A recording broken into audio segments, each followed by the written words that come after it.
according to the White House, the rest of the world wants to negotiate with these guys. The Treasury Secretary says 70 countries have now reached out to make a deal, raising the possibility of some sort of an off-ramp, something we've been talking about throughout the week. Now, the markets today, you know, they've been waiting for this off-ramp, and initially we kind of had this rally that led you to believe that people were starting to think that's exactly what was going to happen. You see it on the chart here, the two-day performance of the Dow, the NASDAQ, and the S&P 500. And at the beginning of today, it was straight up, the big rebound, over 1,000 points higher on the Dow before then fading and turning lower later in the day. Again, the S&P 500 is pretty close to a bear market, almost 20% off its high. So the roller coaster ride continues. Plus, the president today meeting with House Republicans on a plan to pass his agenda. The speaker, Mike Johnson's been struggling to get a caucus on the same page there, so we're going to get into that in some detail this hour.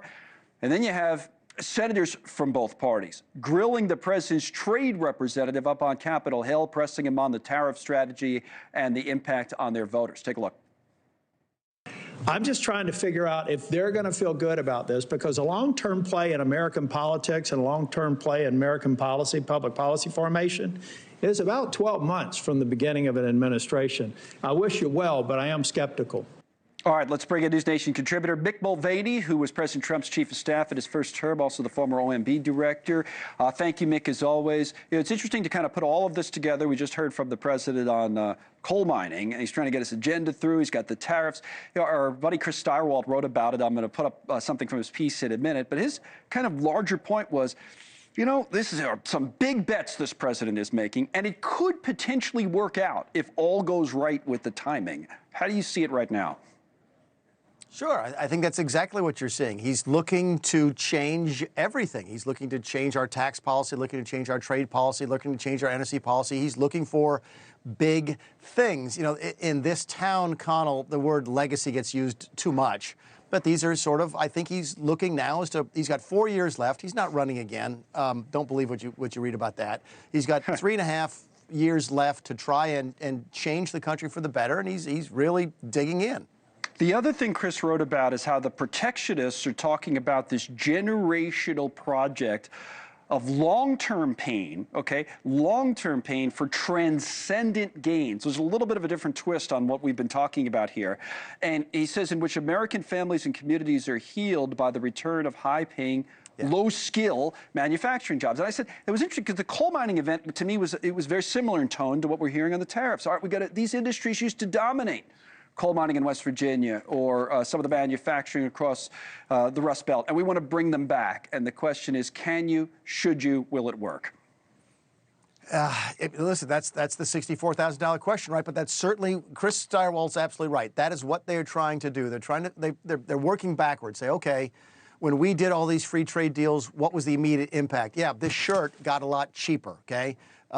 But we had entire communities destroyed. We had entire swaths of the American public kicked out of the middle class. And I think what you're seeing from the entire administration is to try and figure out a way to put the pieces back together. How do you get textiles back in the Southeast? How do you get furniture back? How do you get automotives back in the Midwest? Those types of things. That's what this is all about. You know, the thing, and you know a lot about this, having been, I mentioned your titles before, but I left out a former Republican member of Congress.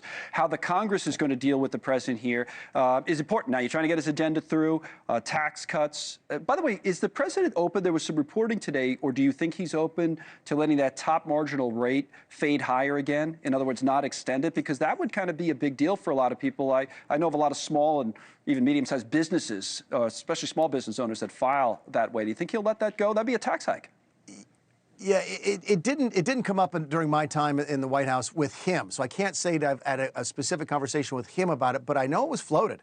Steve Bannon, for example, was talking about this all the way back in 2017, and generally, it would be consistent with a more populist approach to tax policy, and the Republican Party is becoming more populist. But that's Republicans raising taxes, right? Because tariffs and this, you know?